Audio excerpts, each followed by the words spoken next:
ایک یہ کہ آپ نے کہا کہ جاتی باد کیول ہندو دھرم میں زیادہ مانا جاتا ہے, لیکن قرآن میں یہ کہا جاتا ہے کہ جاتی باد نہیں ہے. لیکن آپ دیکھیں گے اسلام میں تو سید ہے, پٹھان ہے, ان کو کافی اونچا درجہ دیا جاتا ہے, جبکہ جو نمن جاتی کے لوگ ہیں, جو دلت مسلمان ہیں, ان کے ساتھ بھید بھاؤ زیادہ تر کیا جاتا ہے. دوسرا کہ ٹرپل طلاق کے بارے میں بتائیے. میرا ایسا ماننا ہے کہ اسلام دھرم کو بدنام کرنے کے لیے کچھ ہندو سنگھٹنوں نے ٹرپل طلاق کو بہو پرچارت کیا اور بدنام کر دیا. بھارت کے جن جن میں یہ ماننا ہے کہ مسلمان عورتوں کے ساتھ اچھا ویوہار نہیں کیا جاتا, خاص کر ٹرپل طلاق کو لے کے. میں چاہتا ہوں کہ اس پر اسپشٹ کریں. Thank you. میں سامنے دو سوال پوچھے. پہلا سوال کہ میں کہتا ہوں کہ اسلام میں جات پات نہیں ہے, تو اسلام میں سید ہے, پٹھان ہے, یہ سب کیا ہے؟ اللہ سبحانہ وتعالیٰ فرماتے ہیں سورہ حجرات میں, سورہ نمبر 49 آیت نمبر 13 میں, یا ایھا الناس انا خلقناکم من ذکر و انثی وجعلناکم شعوبا وقبائل لتعارفوا ان اکرمکم عند اللہ اتقاکم ان اللہ علیم خبیر. او انسانوں, ہم نے آپ کو ایک جوڑی سے پیدا کیا, ہم سنگل پیر, ایک جوڑی سے مرد اور عورت کی, اور آپ کو قبیلے میں تقسیم کیا تاکہ آپ ایک دوسروں کو پہچان سکے, نہ کہ آپ ایک دوسرے سے نفرت کریں. آپ کو قبائل میں تقسیم کیا تاکہ آپ ایک دوسرے کو پہچان سکے, نہ کہ آپ ایک دوسرے سے جھگڑے یا اختلاف پیدا کریں. اور سب سے اچھا انسان وہ ہے جس کے پاس تقویٰ ہے. قرآن شریف میں اللہ سبحانہ فرماتے ہیں کہ انسان کو پرکھا جاتا ہے نہ کہ ان کی جائیداد پہ, نہ دولت پہ, نہ رنگ کے اوپر کہ کالا یا سفید, نہ امیر یا غریب, لیکن تقوی پہ. اللہ سبحانہ تعالیٰ سے کتنی محبت ہے, کتنا خوف ہے. اور تقویٰ یہ چیز ہے جو انسان کو اوپر لے کے جاتا ہے دوسرے انسان سے. تو جات پات اسلام میں بالکل نہیں ہے. اور محمد صلی اللہ علیہ وسلم نے آخری حجۃ الوداع میں کہا کہ نہ کوئی عرب غیر عرب سے بہتر ہے, نہ کوئی غیر عرب عرب سے بہتر ہے, نہ ہی کوئی سفید انسان کالے سے بہتر ہے, نہ کوئی کالا انسان سفید سے بہتر ہے. صرف تقوی سے انسان اوپر ہو سکتا ہے. تو جات پات اسلام میں نہیں ہے. یہ تو سرنیم ہے, خان, پٹھان, شیخ, سید, یہ سرنیم ہے. سرنیم مطلب جیسا ہوتا ہے نا سرنیم, مثال کے طور پر انڈیا میں کتنے لوگ کا سرنیم ہے, دیسائی سرنیم ہے, پٹیل ہے, جوشی ہے, جو بھی ہے, یہ سرنیم ہے. کدھر بھی قرآن یا حدیث میں نہیں لکھا گیا ہے کہ خان شیخ سے اوپر ہے. ہاں, شیخ جو عربک میں ہم سر کہتے ہیں, سر, سر مطلب محترم, تو اس طریقے سے عربی میں شیخ ایک لقب ہے جسے عربی کے اندر کہا جاتا ہے محترم, یا کوئی ضعیف انسان کو یا کوئی مالدار انسان کو, وہ الگ لقب ہے. لیکن جہاں تک کہ سرنیم میں اسلام میں کئی بھی جات پات اونچی نیچی بات ہے ہی نہیں, یہ بالکل غلط ہے. لیکن میں جانتا ہوں کہ کچھ مسلمان دیہات میں اس کو مانتے ہیں کہ میں پٹھان ہوں تو اور اونچا ہوں, میں شیخ ہوں تو اونچا ہوں, سید ہوں تو اونچا ہوں. یہ ان کی غلط فہمی کی وجہ سے کچھ مسلمان, بہت کم ہیں, لیکن میں جانتا ہوں یہ بالکل اسلام نہیں کہتا ہے کہ انسان کو جات پات کے اونچ نیچ کے اندر بنایا گیا ہے. آپ کا دوسرا سوال, تو 3 طلاق کا کہہ رہے تھے کہ میڈیا کافی 3 طلاق اچھال رہی ہے, اور اس کا کیا جواب ہے؟ افسوس کی بات ہے کہ معاشرے میں, مسلمان کے معاشرے میں 3 قسم کی طلاق ہے. مسلمان کے معاشرے میں, سوسائٹی میں, ایک ہے طلاق بدعت, طلاق طلاق طلاق ایک ساتھ میں کو ہو جاتی ہے. ایک ہے طلاق حسن, جو طلاق دو, ایک ماہ رکو حیض کے لیے, پھر طلاق دو, پھر رکو, پھر تیسرا طلاق دو. اور تیسرا ہے طلاق کے حسن, جو بالکل صحیح طریقہ ہے جو قرآن شریف کے ہے, طلاق دو اور 3 ماہ رکو. قرآن کی آیت ہے سورہ بقرہ میں سورہ نمبر 2 آیت نمبر 228 میں لکھا ہوا ہے کہ جب بھی آپ طلاق دیں گے تو 3 ماہ یا 3 حیض کی عدت ہے. تو طلاق پورے مکمل ہونے کے لیے 3 حیض یا 3 ماہ, 3 منسٹرل سائیکل اور 3 منتھلی کورسز مسٹ ہے, کمپلسری ہے. افسوس کی بات ہے کہ یہ جو اختلاف امت میں ہے اس کی ایک وجہ ہے. ایک صحیح حدیث ہے ابن عباس رضی اللہ عنہ, وہ فرماتے ہیں کہ محمد صلی اللہ علیہ وسلم کے دور میں 3 طلاق ایک ہی مانی جاتی تھی. حضرت ابو بکر کے دور میں 3 طلاق ایک ہی مانی جاتی تھی. حضرت عمر کے پہلے 2 سال کے دور میں 3 طلاق ایک ہی مانی جاتی تھی. لیکن اس کے بعد حضرت عمر رضی اللہ عنہ اس سچویشن کو دیکھ کے وہ کہتے اگر کوئی شخص 3 دے دیا تو 3 ہو جاتی ہے. اس حدیث کی وجہ سے جو اختلاف امت میں ہے, اور کئی علماء میں اختلاف ہے, لیکن علماء میں اختلاف ہے, رہیں گا ایک منچ پہ آئیں گے کہ اللہ عالم.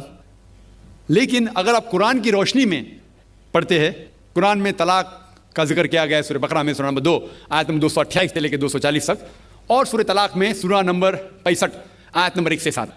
جو قرآن مجید میں طلاق کا ذکر ہے اس کے اندر یہ ہے کہ کبھی کوئی ڈفرینس آف اوپینین، کوئی جھگڑا ہو جاتا ہے شوہر اور بیوی میں، تو پہلا شوہر بیوی بیٹھ کے بات کرے. ایسا نہیں کہ بیوی نے نمک زیادہ ڈال دیا اور طلاق طلاق طلاق کہہ دیا اور طلاق ہو گیا. اگر بیوی میں نمک زیادہ ڈالا، بولے آپ کو نمک کم چاہیے، معاملہ سلجھ جائے گا. بیٹھ کے بات کرو. پھر بھی بات نہ بنے تو اللہ تعالیٰ فرماتا ہے سورہ نساء میں سورہ نمبر 4 آیت نمبر 35 میں کہ آپ کے درمیان ایک حکم رکھو، ایک آربیٹر بیوی کی طرف سے، ایک آربیٹر شوہر کی طرف سے. مطلب آربیٹر حکم کہتے ہیں، آربیٹر کو حکم رکھو بیوی کی طرف سے اور شوہر کی طرف سے، اور معاملہ کو سلجھا لو. پھر بھی اگر بات نہیں مانے تو آپ پھر طلاق دے سکتے ہیں. تو طلاق دیتے ہیں تو کئی اس کے کرائٹیریاز ہے کہ حیض کے وقت طلاق مت دو، جب آپ غصے میں طلاق مت دو، شراب کی حالت میں طلاق مت دو. اس کے بعد جب طلاق دیا جاتا ہے تو 3 ماہ رکنا چاہیے. طلاق کے احسن ہے جو بالکل صحیح طریقہ ہے. طلاق دو اور 3 ماہ رکو، اور 3 ماہ کے اندر اگر آپ رجوع کرنا چاہتے ہیں اپنی بیوی سے تو رجوع ہو سکتے الحمدللہ. اگر 3 ماہ تک آپ سمجھتے نہیں مجھے میرے بیوی سے الگ ہونا ہی چاہیے، تو 3 ماہ کے بعد عدت گزرنے کے بعد آپ دونوں میاں بیوی نہیں رہتے، آپ الگ ہو جاتے. لیکن اس کے بعد اکثر مسلمان بھی نہیں جانتے یہ قرآن کی آیت کیا ہے. قرآن شریف میں لکھا ہوا ہے سورہ بقرہ میں سورہ نمبر 2 آیت نمبر 232 میں کہ اگر وہ شخص اپنی پرانی بیوی سے پھر سے شادی کرنا چاہتا ہے تو مت روکیے. تو اگر طلاق ہو چکا ہے صحیح طریقے سے، طلاق کے احسن کے طریقے سے، اور 3 ماہ ہو گئے، عدت گزر گئی، 6 مہینے بعد اگر لگا بھائی جو میں نے کیا غلط کیا، میں پھر سے شادی کرنا چاہتا ہوں، تو وہ آدمی اپنی پرانی بیوی سے پھر سے نکاح کر سکتا ہے. لیکن نیا نکاح نیا مہر، نیا نکاح نیا مہر، جو کئی مسلمان نہیں جانتے. افسوس کی بات ہے کہ ہم مسلمان قرآن کو ترجمے کے ساتھ پڑھے ہی نہیں، صحیح حدیث کو ترجمے کے ساتھ پڑھے ہی نہیں. اگر ہم قرآن شریف کو صحیح طریقے سے پڑھیں گے اور صحیح حدیث پہ عمل کریں گے تو یہ جو غلط فہمیاں ہیں دور ہوئیں گی. اور پھر سے اگر شادی ہوئی، پھر سے آپ ساتھ میں رہ سکتے، پھر سے پرابلم ہوا تو پھر طلاق دو، پھر 3 ماہ رکو، پھر سے الگ ہو جاؤ، پھر سے آپ چاہتے پھر سے شادی کر سکتے. 3 بار جائز ہے، تیسری بار آخری بار ہے. اس کے بعد آپ پھر سے شادی نہیں کر سکتے جب تک وہ دوسری کسی سے شادی نہیں کرے. لیکن میں نے اپنی زندگی میں ایک بھی شخص میرے زندگی میں نہیں آیا جو طلاق کے حسن کیا، صحیح طریقے سے طلاق دیا، علیحدہ ہو گئے، پھر نکاح ہو گیا، پھر علیحدہ ہو گیا، پھر نکاح ہوا، پھر علیحدہ ہوا. میں نے کوئی بھی شخص میرے زندگی میں پورے دنیا میں ایسا شخص کے بارے میں سنا ہی نہیں جو صحیح طریقے سے کیا اور بچھڑ گیا، پھر سے شادی کی، پھر سے بچھڑ گیا، پھر سے نکاح کے، پھر بچھڑ گیا، پھر شادی کرنا چاہتا ہے. اگر آپ صحیح طریقے سے قرآن کے اوپر عمل کریں گے تو یہ نوبت آئیں گی نہیں. اور کچھ لوگ جو اسلام کو مذاق بنائیں اور کیا کہتے کہ اچھا اگر ایک ساتھ میں دے دیے، 3 طلاق دے دیے، ہو گئی، ابھی کیا حلالہ کرو.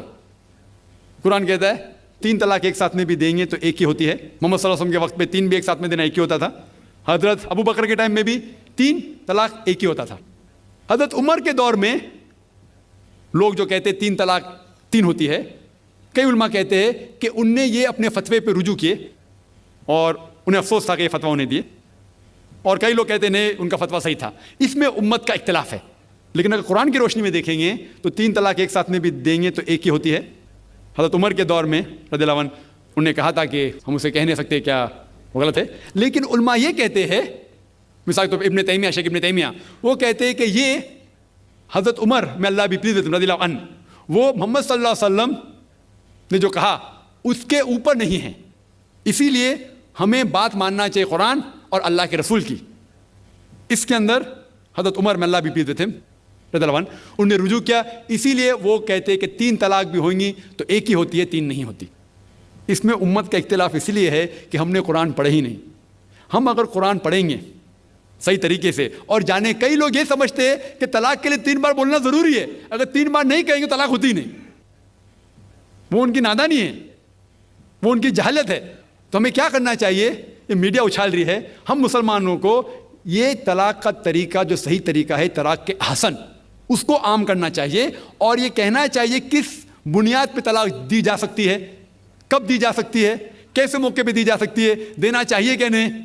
تو یہ سب اگر ہم مسلمان عام کریں گے تو انشاءاللہ یہ اختلاف جو امت میں ہے وہ نہیں رہے گا اور میڈیا اسے اچھال رہی ہے. I want to ask a very little question that regarding that talaq, what you explained, I acknowledge. But the thing is, if you pass down the history of human civilization, then you will find women are always being suppressed, oppressed, depressed, humiliated, and dilapidated in this country, especially. But as far as talaq is concerned, the whole, diverse power, determining power is laying with the husband or husband's hand. But in case a woman who is in a very grave situation and she wants to talaq to her husband, the what is the system is there in your Islam? You just explain. What is the women's power in there in talaq, as far as talaq is concerned? Should I give the answer in English or Urdu? You can give it in English. English. Brother asked the question that what powers does a woman have to give divorce to the husband? Can she give talaq? And he rightly said the women in this country are degraded. Islam uplifts the woman. Regarding as far as divorce is concerned, broadly there can be 5 types, broadly. One is by mutual consent of both husband and wife. Number 2 is unilaterally by the will of the husband. Number 3, that if it's mentioned in the nikah nama, in the marital contract, that she too can give divorce, it's known as talaq-e-tawfiz or talaq-e-isma. Even she can give unilateral divorce, if it's mentioned. I mean, while marrying, the husband and wife, when they marry, they can put down any clause which is optional, as long as she doesn't ask the husband to do something which is prohibited or prevents him from doing something which is compulsory. She can ask anything which is optional. So a woman, while getting married, can put a clause, is known as talaq-e-tawfiz, that she too can give unilateral divorce, and if the husband agrees, she can give. 3rd type. 4th type is, if it's not mentioned in the nikah nama, that the woman too can give unilateral divorce. Then, if the husband ill-treats her, or does not give her due rights, she can go to the judge, the qazi, and do nikah-e-fasq. And the 5th type is khula, that maybe the husband is very good, he is giving all the rights and all the facilities, yet she wants to part for personal reasons, she can request the husband to give divorce, and he gives divorce. That's known as khula. Hope that answers the question.